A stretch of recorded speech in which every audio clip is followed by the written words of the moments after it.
আন্দোলনে হামলার ঘটনায় যুবদল নেতা গ্রেপ্তার। আপিল না করেও খালাস পেলেন তারেক রহমান। আজকে জানিয়ে দেব সালমান পলক ফের রিমান্ডে। আরও জানিয়ে দেব ভারত থেকে এলো 2450 টন চাল। বিএনপি রাজত্বের রাজনীতি করে না বলেছেন মুসলিম। সর্বশেষ জানিয়ে দেব নারায়ণগঞ্জে আগুনে পড়ল 2 কারখানা। এতক্ষণ শুনছিলেন সংবাদ শিরোনাম, এবার বিস্তারিত। বৈষম্য বিরোধী ছাত্র আন্দোলনে হামলার ঘটনায় দায়ের করা একাধিক মামলার বগুড়ার শিবগঞ্জ উপজেলা যুবদলের সাবেক নেতা হাবিবুল্লাহ মেজবা সৈকতকে গ্রেপ্তার করেছে পুলিশ। মঙ্গলবার বিকেলে শিবগঞ্জ সরকারি এমএইচ ডিগ্রি কলেজের পেছন থেকে পুলিশ তাকে গ্রেপ্তার করে। সৈকত শিবগঞ্জ পৌর এলাকার নবাইন মহল্লার মোহাম্মদ বাদশা মিয়ার ছেলে এবং শিবগঞ্জ পৌর যুবদলের সাবেক যুগ্ম আহ্বায়ক। সৈকতের বিরুদ্ধে বৈষম্য বিরোধী ছাত্র আন্দোলনে হামলার ঘটনায় বেশ কয়েকটি মামলা রয়েছে। এ বিষয়ে শিবগঞ্জ থানার ওসি আব্দুল হান্নান জানান, তার বিরুদ্ধে ছাত্র আন্দোলনে হামলার ঘটনায় বগুড়া সদর ও শিবগঞ্জ থানায় বেশ কয়েকটি হত্যাচেষ্টা, নাশকতা, বিস্ফোরক দ্রব্য আইনে মামলা রয়েছে। তাকে আদালতের মাধ্যমে জেল হাজতে পাঠানো হয়েছে। আপিল না করেও জিয়া অরফানেজ ট্রাস্ট দুর্নীতি মামলায় খালাস পেয়েছেন বিএনপির ভারপ্রাপ্ত চেয়ারম্যান তারেক রহমান। বুধবার প্রধান বিচারপতি সৈয়দ রিফাত আহমেদের নেতৃত্বাধীন আপিল বিভাগ এই রায় ঘোষণা করেন। খালেদা জিয়ার আইনজীবী কায়সার কামাল বলেন, এই মামলা ছিল রাজনৈতিক প্রতিহিংসার। বেগম জিয়ার উপর শেখ হাসিনা ওয়াজেদের জিঘাংসা চরিতার্থ করার এই মামলায় বিজ্ঞ আদালত সব আসামিকে খালাস দিয়েছেন। তারেক রহমান সহ যারা আপিল করতে পারেননি তাদেরও খালাস দিয়েছেন আদালত। গতকাল মঙ্গলবার চতুর্থ দিনের মতো শুনানি শেষে প্রধান বিচারপতি ডক্টর সৈয়দ রিফাত আহমেদের নেতৃত্বাধীন ও 5 বিচারপতির আপিল বেঞ্চ রায়ের জন্য আজকের দিন ধার্য করেন। এর আগে জিয়া অরফানেজ ট্রাস্ট মামলায় হাইকোর্টে দেওয়া 10 বছরের সাজায় রায়ের বিরুদ্ধে বিএনপি চেয়ারপারসন বেগম খালেদা জিয়ার করা পৃথক লিভ টু আপিল মঞ্জুর করা হয় 2024 সালের 11 নভেম্বর। সেই সঙ্গে আপিল নিষ্পত্তি না হওয়া পর্যন্ত হাইকোর্টের রায় স্থগিত করেন আপিল বিভাগ। এরপর নিয়মিত আপিল করা হয়। দাতব্য কাজের লক্ষ্যে বিএনপির প্রতিষ্ঠাতা জিয়াউর রহমানের নামে যে দাতব্য সংস্থা চালু করা হয় তার একটি জিয়া অরফানেজ ট্রাস্ট। 1991 থেকে 1996 সালে সোনালী ব্যাংকের রমনা শাখায় প্রধানমন্ত্রীর এতিম তহবিল নামে হিসাব চালু করা হয়। 1991 সালের 9 জুন অ্যাকাউন্টটিতে কুয়েত আমিরের পাঠানো বিদেশি অনুদান আসে। এই অনুদানের অর্থ পরবর্তী 2 বছরে কোনো এতিমখানায় দান করা হয়নি। 2 বছর পর জিয়াউর রহমানের 2 ছেলে তারেক রহমান, আরাফাত রহমান এবং তাদের ফুফাতো ভাই মমিনুর জিয়া অরফানেজ ট্রাস্ট গঠন করে। ট্রাস্ট গঠনের পর অনুদানটি 2 ভাগ করে ট্রাস্টের বগুড়া এবং বাগেরঘাট শাখার জন্য বরাদ্দ দেওয়া হয়। আলোচিত 11 সরকারের সময় ট্রাস্টের জন্য কুয়েত আমিরের পাঠানো সেই অর্থের প্রায় 2 কোটি 10 লাখ টাকা আত্মসাতের অভিযোগ আনা হয় জিয়া পরিবারের বিরুদ্ধে। দায়ের করা হয় মামলা, যে মামলায় অভিযোগপত্র দেওয়া হয় 2009 সালে।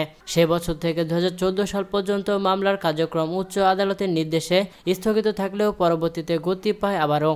2018 সালে 8 ফেব্রুয়ারি মামলাটি রায় পায়।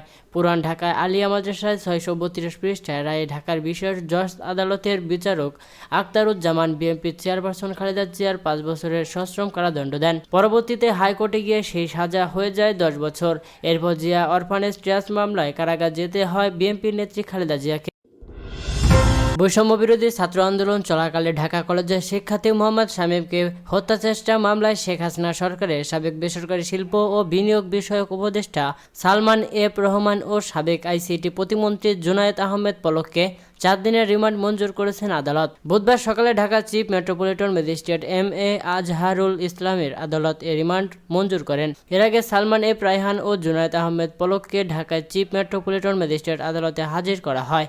এরপর তাদের 2 জনকে রাজধানীর নিউ মার্কেট থানার হত্যাচেষ্টা মামলায় তাদের 7 দিনের রিমান্ড চান তদন্ত কর্মকর্তা উপপরিদর্শক মোহাম্মদ ওমর ফারুক।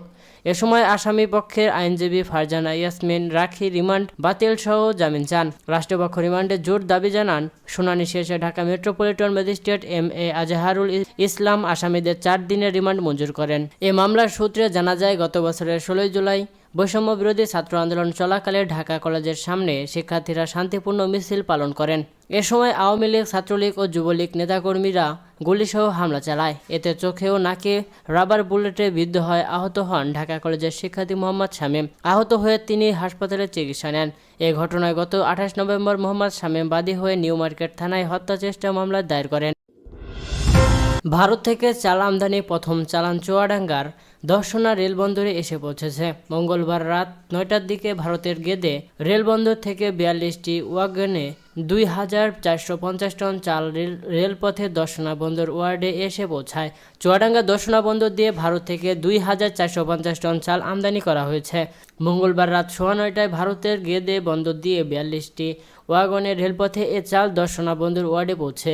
এ সময় ভারতের রেলের পরিচালক স্বাগতম বালাকে ফুল দিয়ে শুভেচ্ছা জানান দর্শনা বন্দরের C&F এজেন্ট অ্যাসোসিয়েশনের সাধারণ সম্পাদক আতিয়ার রহমান হাবু। আতিয়ার রহমান হাবু বলেন, ঢাকার পুরানা পল্টনের মেসার্স মজুমদার অ্যাগ্রোটেকে ইন্টারন্যাশনাল লিমিটেড এর চাল আমদানি করেছে। প্রতি টন চালের ইনভয়েস মূল্য $490। কলকাতার 7/1 লর্ড সিনহা রোডের সৌভিক এক্সপোর্ট লিমিটেড এর চাল রপ্তানি করেছে। দর্শনা আন্তর্জাতিক রেল স্টেশনের ম্যানেজার মির্জা কামরুল হক বলেন, কাস্টমস পরীক্ষণ ও শুল্কায়নের পর চাল ঈশ্বরদী ও সিরাজগঞ্জে বুকিং হবে। সেখান থেকে ট্রাক যোগে আমদানিকারক চাল পরিবহন করবেন। ভারত থেকে 1,59,000 টন চাল আমদানি করবে বাংলাদেশ সরকার। দর্শনা বন্দর দিয়ে মঙ্গলবার এ চালের প্রথম চালান দেশে এসেছে। ঢাকা মহানগর দক্ষিণ বিএনপির আহ্বায়ক রফিকুল আলম মজনু বলেছেন, বিএনপি কখনো রাজত্ব করার জন্য রাজনীতি করে না, জনগণের কল্যাণে আমাদের রাজনীতি। বিএনপি যদি রাজত্বের জন্য রাজনীতি করত তাহলে এরশাদ সহ পতিত আওয়ামী লীগ স্বৈরশাসকের সঙ্গে আপোষ করতে পারত। এ ধরনের প্রস্তাব প্রত্যাখ্যান করে দেশ ও জনগণের পক্ষে আহ্বান নিয়েছে বিএনপি। মঙ্গলবার রাজধানীর কলাবাগান এলাকায় দক্ষ এবং শীতার্ত মানুষের মাঝে শীতবস্ত্র বিতরণ কর্মসূচিতে এসব কথা বলেন তিনি। মজনু বলেন, জনগণের কল্যাণের রাজনীতি না করলে দেশে ফ্যাসিবাদ কায়েম হয়, আর ফ্যাসিবাদীদের পরিণতি শেখ হাসিনার মতোই হবে। 2024 সালে আমাদের জন্য একটি উদাহরণ, এই উদাহরণ সকলকে মনে রাখতে হবে। তিনি বলেন, বিগত প্রায় 1.5 যুগ ধরে দেশে একটি ফ্যাসিবাদী সরকার একে একে দেশের সকল গণতান্ত্রিক প্রতিষ্ঠানগুলো ধ্বংস করেছে। আজ এই ধ্বংসস্তূপের উপর দাঁড়িয়ে আমাদেরকে ভবিষ্যৎ আর্থ সামাজিক ও রাজনৈতিক সংস্কারের কথা ভাবতে হচ্ছে। তিনি আরও বলেন, বিএনপির ভারপ্রাপ্ত চেয়ারম্যান তারেক রহমান কর্তৃক উত্থাপিত রাষ্ট্র কাঠামো সংস্কারের 31 দফা আমাদের এই ধ্বংসস্তূপ থেকে মুক্তির পথ দেখাবে। ঢাকা মহানগর দক্ষিণের কলাবাগান থানা বিএনপির উদ্যোগে এই কর্মসূচি পালিত হয়। বিএনপির নেত্রী রাজিয়া সুলতানার সভাপতিত্বে অনুষ্ঠানে বিএনপির নেতা শেখ রবিউল আলম রবি, ঢাকা মহানগর দক্ষিণ বিএনপির সিনিয়র যুগ্ম আহ্বায়ক হারুন উর রশিদ হারুন, কলাবাগান থানার সাবেক সাধারণ সম্পাদক সাইদুর রহমান সায়দ সহ স্থানীয় নেতৃবৃন্দ উপস্থিত ছিলেন। নারায়ণগঞ্জের সিদ্ধিরগঞ্জে 2টি কারখানায় অগ্নিকাণ্ডের ঘটনা ঘটেছে। স্থানীয় স্বেচ্ছাসেবী ও ফায়ার সার্ভিসের 6টি ইউনিটের 2 ঘন্টার চেষ্টায় আগুন নেভানো সম্ভব হয়। এ সময় আহত হয়েছেন 2 জন স্বেচ্ছাসেবী। বুধবার সকাল 7:30টার দিকে গোদনাইল বউবাজার শান্তিনগর এলাকায় এ ঘটনা ঘটে। স্থানীয় স্বেচ্ছাসেবী শরীফ নামে একজন বলেন, প্রথমে নূরে আলমের সুতা তৈরির কারখানায় আগুন লাগে, পরে আগুন ছড়িয়ে পড়ে পাশের আরেকটি প্লাস্টিক কারখানা ও গার্মেন্টসের ওয়েস্টেজের 4টি গোডাউনে।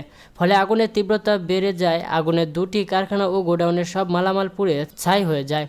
আগুনে ক্ষতিগ্রস্ত গোডাউন মালিক আলমগীর বলেন, গোডাউনে গার্মেন্টস ওয়েস্টের LD পলিথিন ছিল, যার দাম 5 লাখ টাকা হবে। এছাড়া মুসলিম বাবুল হাশেম নামে আরও 3 ব্যবসায়ী 3টি ওয়েস্টেজের গোডাউন আগুনে পুড়ে গেছে। নারায়ণগঞ্জ ফায়ার সার্ভিসের উপপরিচালক আবদুল্লাহ আরেফিন কালবেলাকে বলেন,